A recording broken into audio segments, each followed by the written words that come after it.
the real, raw, honest conversations about parenting teenagers in today's world. No filters, no sugarcoating, just truth, compassion, and practical insight from experts, educators, and parents who are right in the trenches alongside you. This podcast is where parents come to hear the conversations they didn't even know they needed. My mission is simple: to help you feel supported, informed, and empowered so you can build the connection with your teen that you truly want. If you want to go deeper into this work with me, stay until the end, and I will share how you can connect with me. From my heart to yours, thank you for being here, for doing the hard work of parenting, and for choosing to grow right alongside your teen. Welcome to another episode of Parenting Teens Advice Redefined, where we have the honest and the raw and the real conversations about parenting in today's world and how to raise and support our humans to be confident, resilient, amazing human beings in this world. And today's conversation is one every parent of a teenager needs right now. We are raising teens in a world that none of us grew up in. One where friendships happen through screens, identity is shaped online, and the nervous system never really gets a break. And so many parents are asking, how do I protect my child without pushing them away? How do I guide without controlling? How do I create a home that feels calm and connected in a world that never seems to turn off?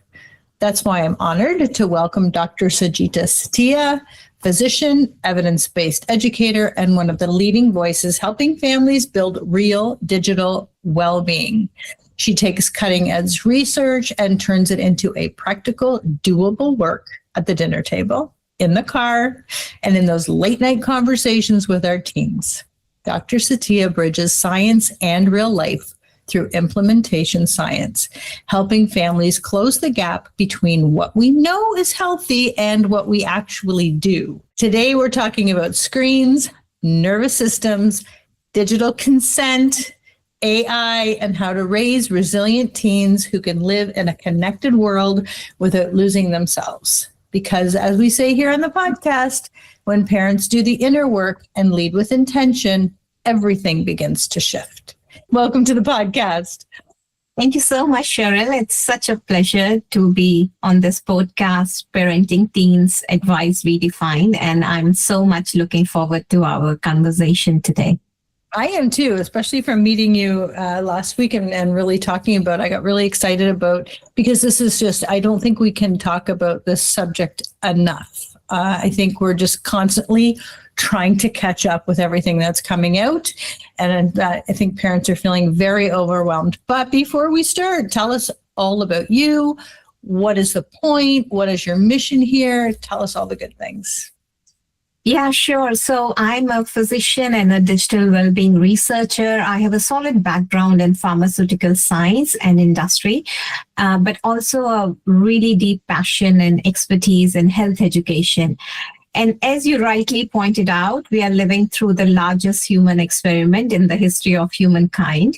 Children are spending crazy amount of time on screens, yet most of them have never been briefed or taught how to use technology in ways that protect their emotional and brain health.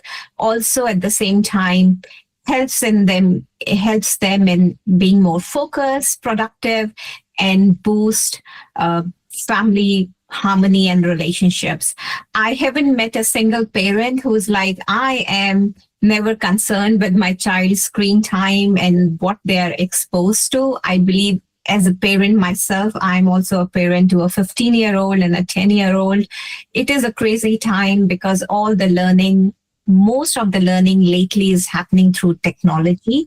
Schools have embraced technology, and most schools are also embracing the use of AI, at least for idea generation. So it's like a double experiment. We never learned how to manage social media and online gaming, and now these platforms are intensified with AI, and AI as such is entering our children's lives. So nobody is prepared, but we can learn from the past and we can do our best. So I help families in preventing mental health harms and working with them for family issues by creating content online that teaches them evidence-based tools. At the same time, I lead workshops with children, mostly preteens and teens, in person and through certified trainers, in making them mindful of their own screen time and technology use, and learning how to use technology in a way that is beneficial for overall health. I love that. And I want to dive into, I think the very first thing that strikes me is that for parents who are feeling overwhelmed, what does, and I heard this for the first time with you, what does digital well-being actually mean in real life? Like, not in theory, in real life. What does it mean? It basically means when we look at harm reduction, less shame, and more tools, basically to reduce the temptation to doom scroll, to protect sleep, and to build real world belonging. So we have heard about mental well-being and physical well-being as per the World Health Organization definition of well-being. They also have a spiritual component. And now the emerging concept, which is not yet included in the definition of well-being, but I am very sure it would be soon be incorporated as the digital well-being. So how we are using technology in a way that is beneficial to our health overall. And if we look at the trend now, mental health is largely determined, at least in children, with their digital well-being, how they're using digital media in a way that is good for them, and it does not bring about harm or, less focus, less sleep, less productivity, poor behavior, or jeopardizing relationships. So that is basically digital well-being, the overall concept. But what we have seen from our research is that mental health and digital well-being, they go hand in hand. So children who can regulate their mood offline through offline activities and do not depend on digital media when they are bored, lonely, or avoiding a social interaction, or just feeling low, they actually thrive in life way better. And also digital health goes hand in hand with mental health, because what they're exposed to through screens and through algorithms, it does definitely affect their mental health as well. And I mean, it's here. We're not saying to parents, put those phones away. They're not getting any more screen time. And it's time for us to catch up. And I feel like everything about technology, at least in my view, is it gets put out into the ether, and then we have to backpedal to make things safe instead of the other way around, why things aren't tested and researched before they actually get put onto somebody's phone or into the cloud. And we don't have to catch up. But that's the reality. We have to catch up. So there's this gap. So for parents who are sitting here thinking, yeah, okay, so my kid freaks out every time I say, put the phone away. How do parents realistically follow through on boundaries? What would you recommend as time? And I'm going to ask age too. Like, do you have a recommendation as to how old a kid should be when they get a phone? And it might even be different, how old a kid should be when they get a phone with internet, social media access. Do you have an opinion on that? Yes, it's a really hot topic. I would say clinicians, policymakers are divided at this stage. I would say delay as much as possible, giving a child a phone. I understand where it comes from. I would say the parent and child relationship is a delicate mix of love and fear. There's no hate. Generally, there's no hate in relationships. Yeah, children can hate parents for some little short time, but it's rare that it happens lifelong. So we love our children more than anything. I think most parents do. And I don't talk about good parents or bad parents. I think all parents are more or less good parents in my eyes, most of the parents. We want good for them. I mean, of course, parents give love as much as they have inside, and we see a variation how love is communicated and transferred. But yes, it's love and a fear balance. So parents are scared of giving their children phone. Most parents are, even if they have given. But at the same time, they want to protect them. They want them to be safe. So I wouldn't say a parent is a bad parent or not well prepared who gives phone early. I mean, there are children who are as young as 8 or 9 years of age who have access to phone, which is fine. It's a very personal decision. It's also based on your circumstances, how safe is the child, how much you want to track the child. You may want to pick the child and a lot of reasons. But of course, internet doesn't need to be associated with the phone. Phone is for communication, and there are dumb phones for that. So smartphone is tricky. It's really tricky. It's highly manipulative. The technology is designed that it can be sneaked anywhere, from bedrooms to dinner table, in personal spaces, even in bathrooms by many children and adults. So giving a phone to a child is fine. If that's what you want to maintain a communication, just get a simple dumb phone, a Nokia phone. So my 10-year-old has recently been given a phone. It has no internet. It's just for calls, or texting is so hard with dumb phones. I actually wanted a smartwatch for her because that's what I gave my 12-year-old, who's now 15. But apparently they don't have that function that smartwatches can work without a phone anymore. At least in New Zealand, I literally hunted from provider to provider. It was so frustrating because my 12-year-old worked with a smartwatch for almost 3 years, and then he needed to access gym and needed a transport app because he was taking public transport. So I gave him a phone. He still does not have social media. So I have Safe Surfer, which does not allow social media. And all the apps are controlled by me. So he needs my permission. So I would say it's a personal decision. Delay smartphone as much as possible, and delay social media even more as much as possible. They are manipulative technologies. If you have not given your child a smartphone, just delay. If you have already given, I know taking it back is really hard. So you need to work very pragmatically, come out with family boundaries if you haven't done so. And you would need to protect your children through those boundaries, because boundaries are not punishment, but rather they are protection. And I feel like, what is it, first of all, that I'm going to say teenagers now, what do they get? And I'm guilty of it. The doom scroll, and then I look up and it's, oh my God, it's dark. Like, I can control that probably better than a teenager who's, I guess the algorithm puts things in front of them they want to see anyway. Mine is Amazon decorating your home, so harmless. But if kids are, what are they getting out of it? Like, is it a rush? Can it be an addiction? And what are they addicted to? So they are addicted to what we call dopamine rush. So dopamine is a chemical, it's a hormone that basically it's a neurochemical that is produced by brain, and it makes us feel good.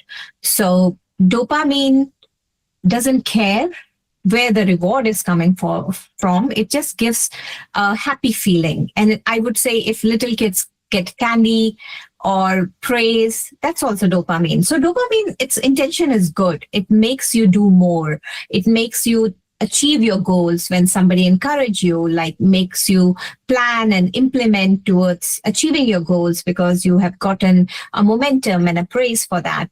But how social media hijacks the brain, it basically, not just social media, even online gaming platforms. So kids feel rewarded without doing anything. There's no labor, there's no effort, like, how online games work. Everybody feels like a superhero without doing anything. There's no hard work, but they feel the same reward. So they feel good. Why wouldn't they? They feel good as long as they're using the platform. It's similar to any other behavior addiction, absolutely, but I wouldn't call it addiction because especially using those labels in front of a child, the child has to live with those labels. I call it manipulation by technology, especially for the developing brain.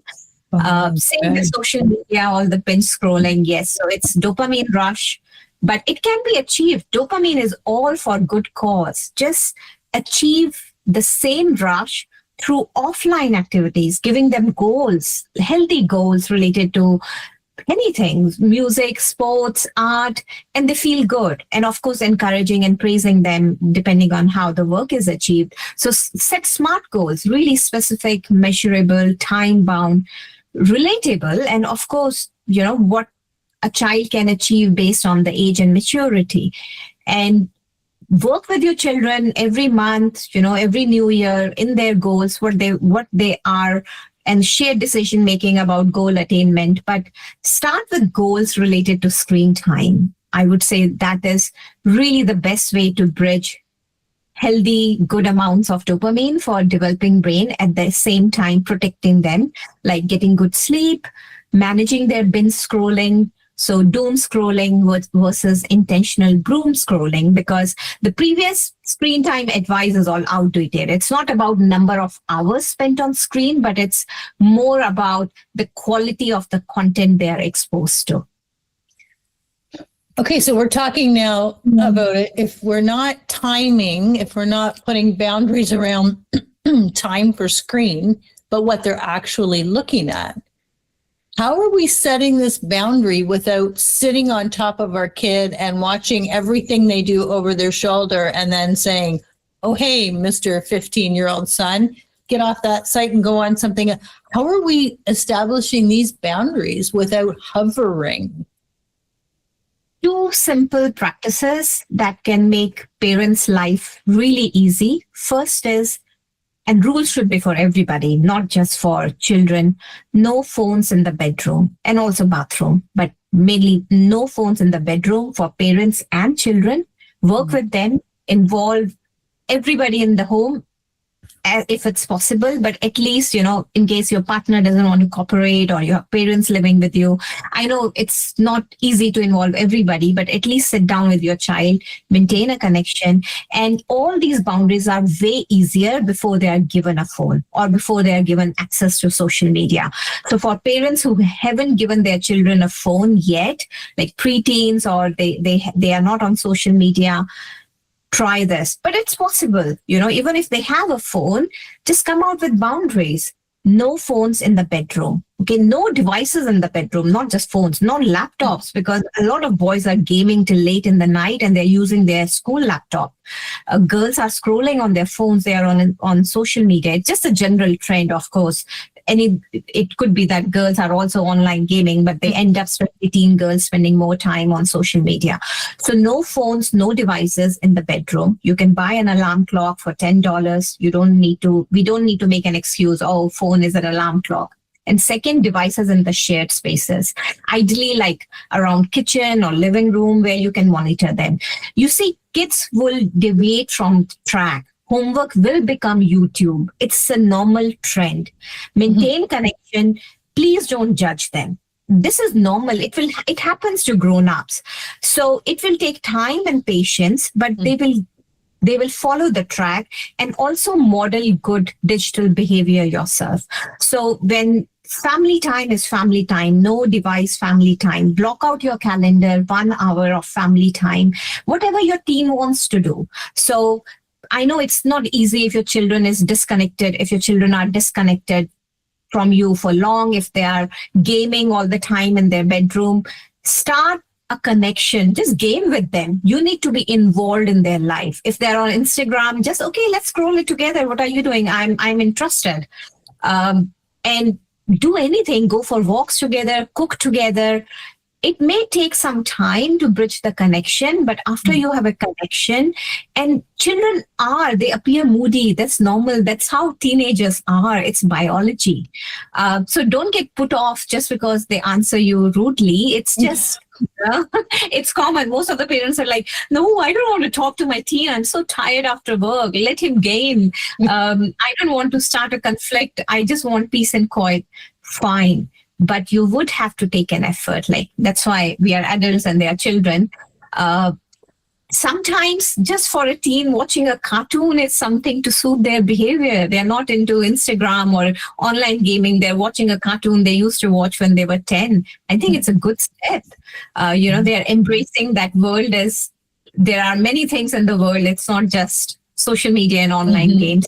So talk to them how they're using AI in school. Be curious, but it should not be like, you're coming out with rules unnecessarily. So just be curious, maintain a connection, talk about everything, not just their online life. And then you say, okay, we need to spend more time together. You would be going to university in the next few years, and I want to make the best use of it. So let's cook together. If you are into cooking or baking, whatever, let's go for a walk. Let's do this thing together without our devices. We humans are pack animals. We need offline belonging and connection for our survival. Social media is not connecting, it's disconnecting the youth. So we need to maintain eye contact. We need to hug each other. We need to touch. That's why a lot of loneliness, panic, anxiety during the lockdown was because of lack of social connection. And now we have. Why not use it and spend the best time? Because these few years will shape your child's future for life. And ask yourself, how would you want this teen to look like, and how would you want him to behave when my teen is, let's say, 25 or 35, when my teen has a family?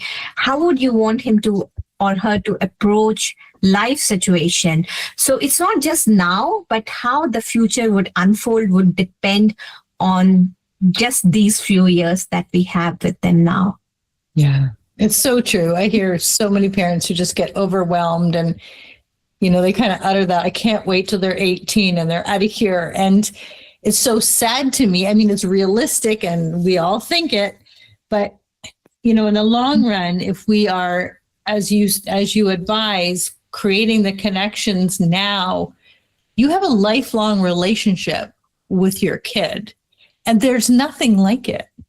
My kids are long out of the house, grown-ass adults, expecting babies. I mean, and the relationship we have is incredible and not perfect. And I certainly wasn't a perfect parent, but I see when you make those connections and when my kids were teens, there wasn't this whole onslaught of social media. And I don't know, how I would have handled it.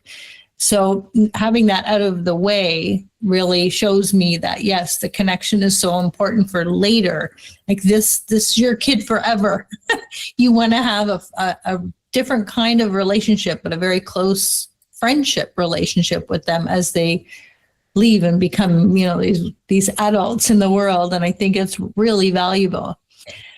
I do want to talk about AI, but I want to ask one more question about sharenting.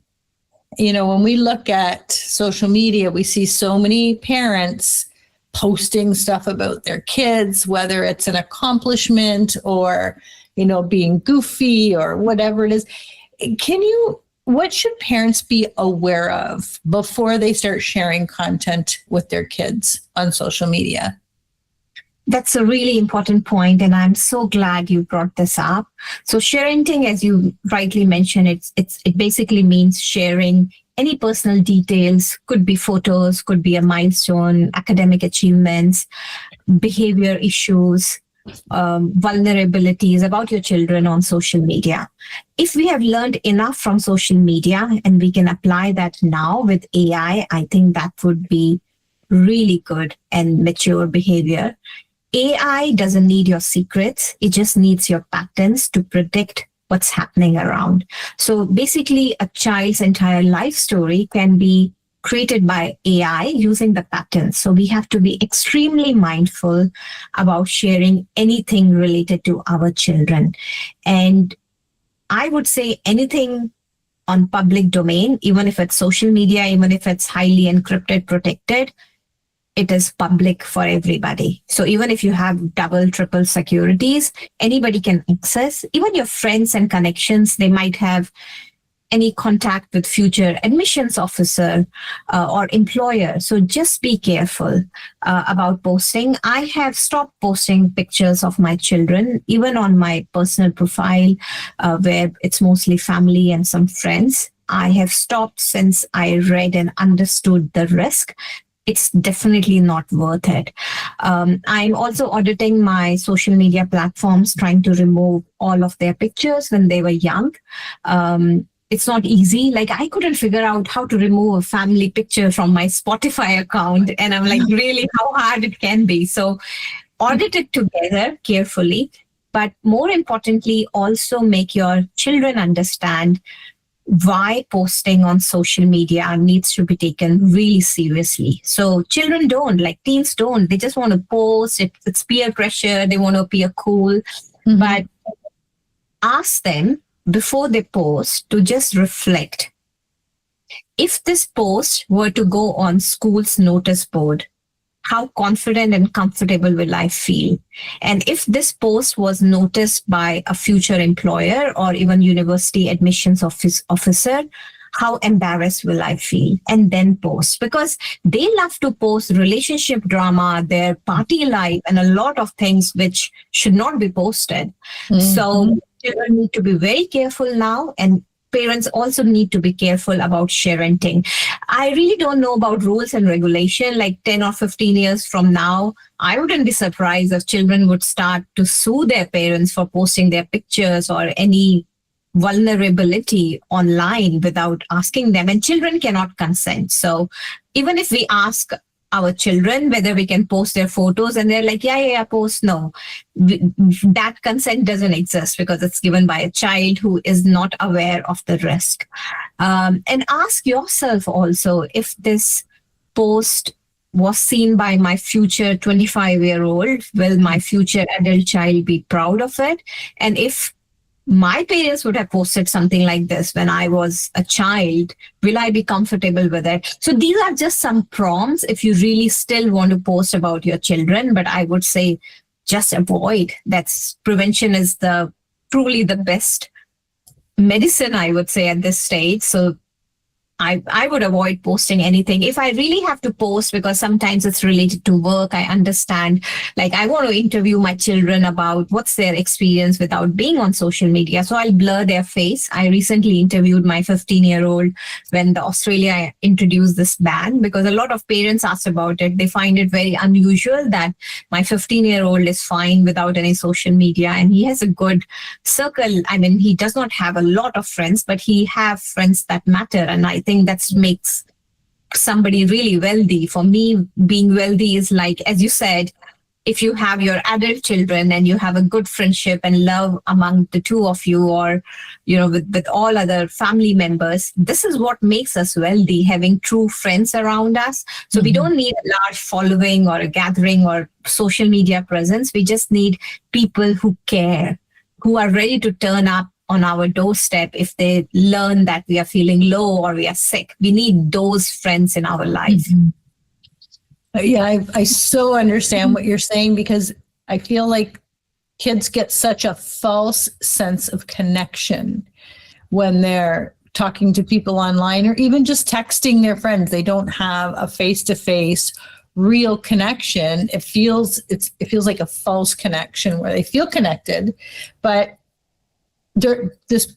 I can imagine when I've had the same friend for 55 years. There's not a chance that we would still be friends now if the only way we connected was texting 40 years ago. You know, it's showing up on your doorstep, and it's physical connection, and it's eye contact, and it's spending time together. And I feel like if kids don't know any better, they think that they are connected. Oh, this is my best friend. She's my bestie. We text every day, or we're like follow each other's Instagram, and they create this connection that is just not there. And I think I'm glad you said that, because it's so valuable. So you mentioned AI there, and AI's here, and can be very, very, very useful and very, very, very scary all at the same time. And so with AI in our kids' lives, not even it's here. It's in their homework. It's in their answering questions about medical things. It's connections because they're feeling sad and they don't have anyone to talk to, so they talk to ChatGPT. how is AI affecting our teens in good ways and bad ways? And how do we talk to them and monitor how they are using this AI? It's a really interesting question. We are really not prepared what would come next with AI, but we need to embrace AI, as you rightly said, because workplaces are embracing. And if we don't use AI in the right way, it's good for idea generation. We still have to be very mindful because a lot of time it's false and irrelevant, the answers that we get. For children, I would strongly recommend not having any AI related dedicated app on their phones, because AI is a yes ma'am. It's designed to please you and children love it. So when they have conflicts, it's not healthy behavior to manage it through AI. They need to learn these skills in life. There's no easy answer. Sometimes we just have to wait. We have to experience, and that's how we learn.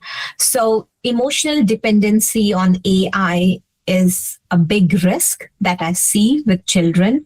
Having noticed myself. So now schools are embracing use of AI, at least, the schools where my children go to, at least high schools are like, yeah, it's good for idea generation and you can use it for science projects or even proofreading your work. And they have measures in place so that kids don't cheat and copy, which may or may not work. But anyway, children need to learn AI in an AI-driven world.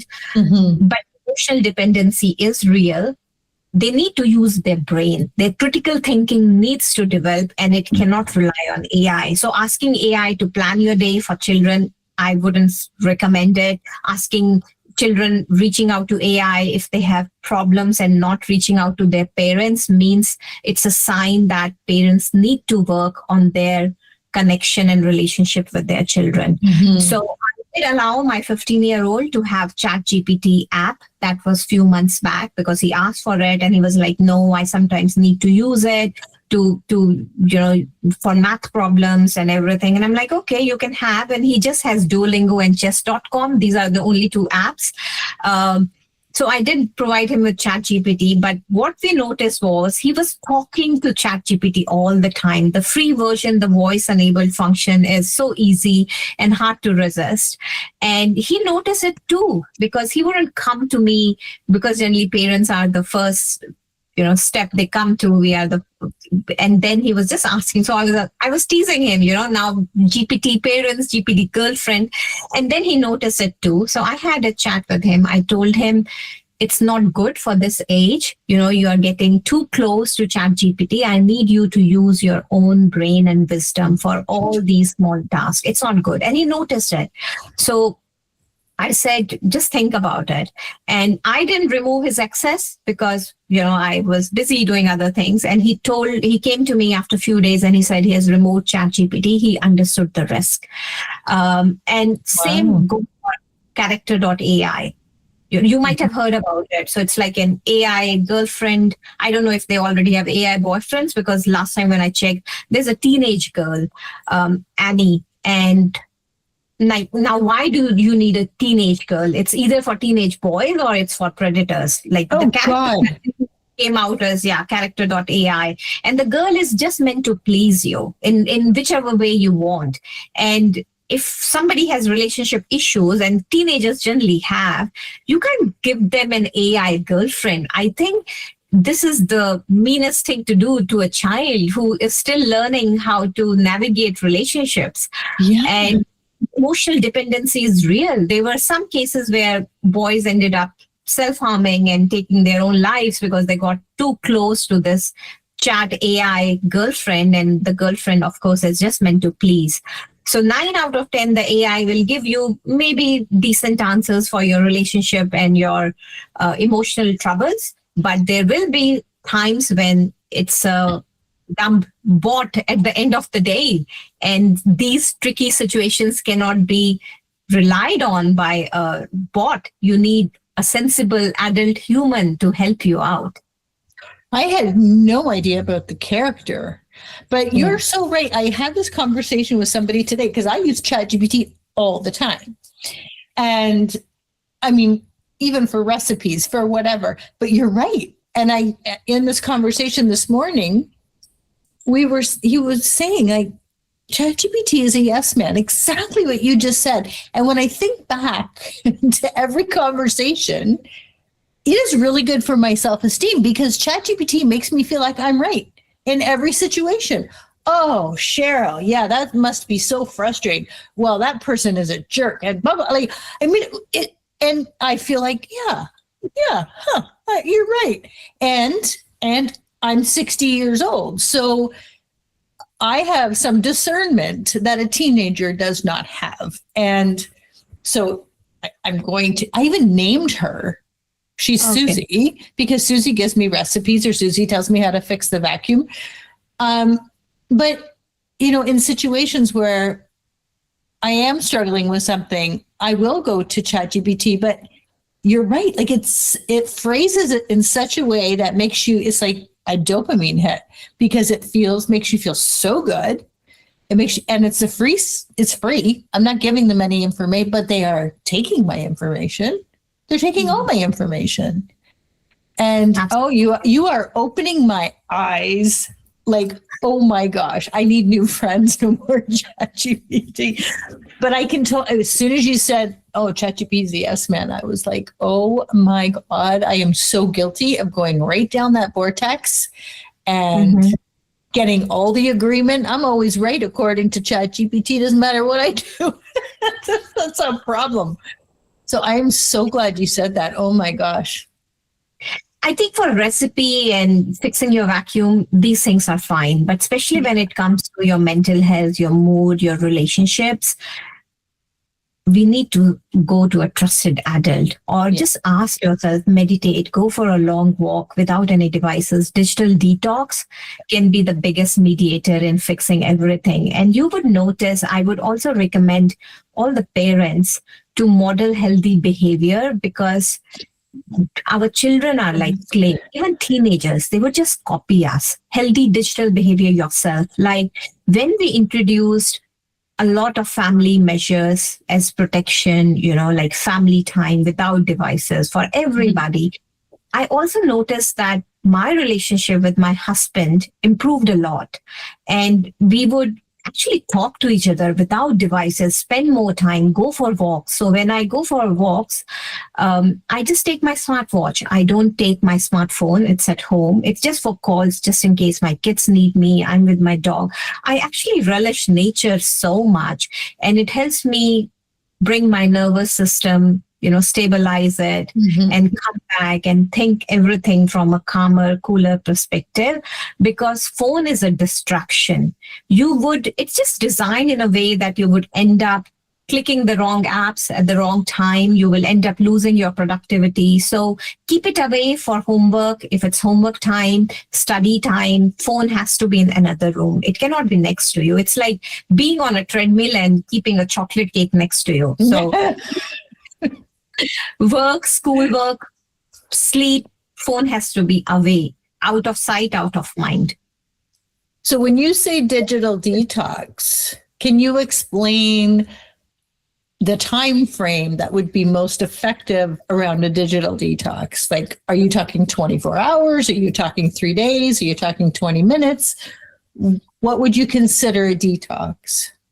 It could be anything. So it's just a temporary interruption. Of course, permanent interruption is really unlikely in today's digital world. We need to be connected to technology, but temporary interruption. So it could be 20 minutes for one and 24 hours for another. 24 hours is difficult for my work, but I do take breaks, especially during weekend, and you would be so recharged. Just start with 20 minutes if your goal is 24 hours and make it to 1 hour, especially before bedtime, because blue light also disrupts melatonin production. So keeping away from devices is good for you. You will also get better sleep. And it's not just blue light. A lot of stuff we are exposed to, especially before we sleep, and it impacts children way more than adults, can really jeopardize with your well-being and sleep.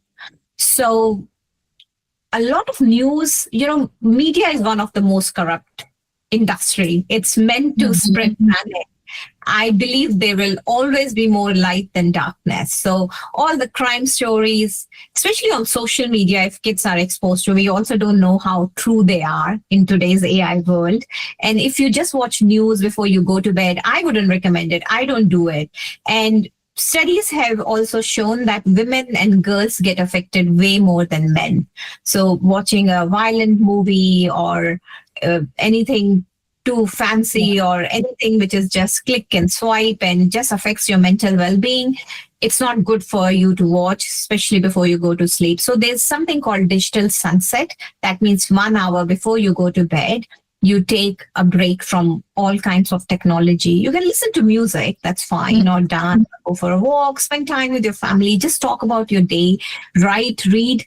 And reading is something that I would strongly recommend for teenagers because very few read lately. It's everything related to their devices because learning is through devices. It's books.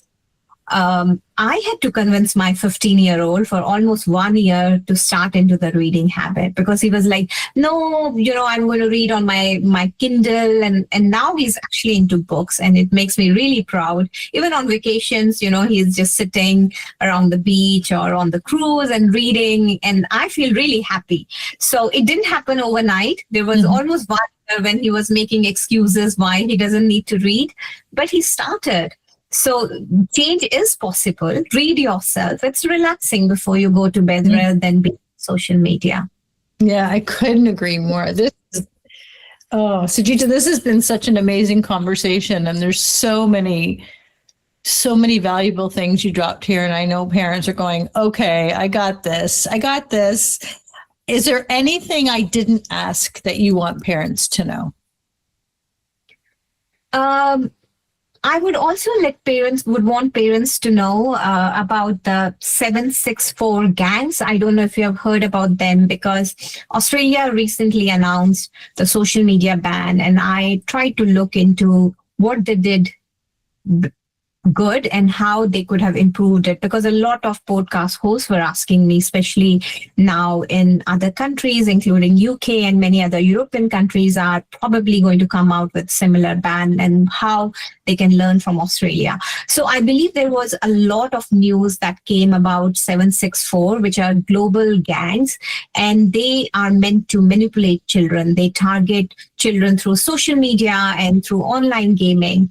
And their intention is basically to groom children, making them connected to them emotionally, how, the grooming starts, and then asking for intimate photos or videos. And eventually, apparently, these gangs also encourage children into self-harm behavior. So this is really alarming. And I would say the biggest protection that you can give to your children is not about any strict rule, but about your connection. So if your child can share anything with you without being judged, shamed, then you don't have to worry about anything. There's no gang or copycat that can harm your child if you have that connection that, yes, my child can share, my child will not be judged. A lot of the times harm happens because children are so scared or ashamed in telling their caregivers about what they are going through. And there were children who have harmed themselves and they are wearing hoodies to avoid it because of the influence from the predator online. So just to be careful about this, and it has come in news from Australia that they're also targeting young children through online gaming platforms. So I would say if you really have to, if your children are not into online gaming, then just encourage healthy views of TV if they want to watch something, as long as it's appropriate for their age, or Milo Kart. There are other games also which are one way, like nobody can contact them. If they are already into online gaming, then monitor just to make sure they are not talking to strangers, maintain connection and talk what is happening around. I think Australia could have done it slightly better in explaining and educating children and parents why they are introducing these bans. Right. Oh my God. I did not know about those gangs. That's scary. We talk a lot about sextortion on the podcast, but I didn't know that there was these established gangs. So that's very frightening. Sajita, this has been amazing. I thank you so very much. Can you please tell people how to find you, how to work with you, all the good things of Dr. Sajita? Thank you so much, Cheryl. It has been such a great pleasure talking to like a friendly talk, and I felt really connected with you and the audience already. So you can visit my website and connect me via social media. I'm active on LinkedIn, Instagram, also YouTube, and I regularly post educational content for parents, especially those parents who are parenting teens. Thank you very much. Thank you. I'm going to put everything in the show notes so you don't have to worry about memorizing it. Parents, just from this conversation, we cannot talk enough about this.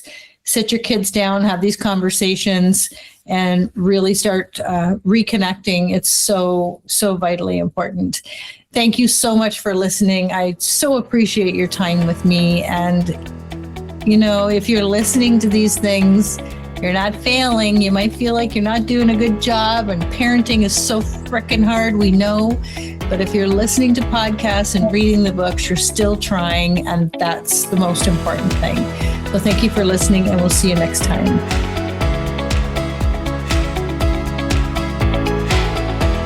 Before you go, I really want you to know something. I'm not just a podcaster. I'm a speaker, a published author, and the founder of Insight to Impact. I'm an educational strategist and family advocate with over 25 years of experience helping families and schools support teenagers from diagnosis to IEPs to interpreting assessments to high school transitions and beyond. This podcast, Parenting Teens Advice Redefined for Today's World, is part of my mission to help parents understand schools, support their teens, and feel heard and seen at the table. If today's episode helped you, please subscribe or follow the show, share it with another parent, and leave a review. It truly helps families find the support. And I'm very grateful when you do these things. And if your teen is struggling in school, navigating a new diagnosis, or you need help preparing support at school, you can work with me directly through educational consulting or my 90-day advocacy program. Just visit cherylpankers.com to learn more and to book a complimentary consultation to see if I can help. I know parenting is frickin' hard, but if you're listening to podcasts, if you're reading the books, if you're looking for answers, you are not failing because you're still trying. You do not have to figure this out alone. I got you, and we'll see you next week.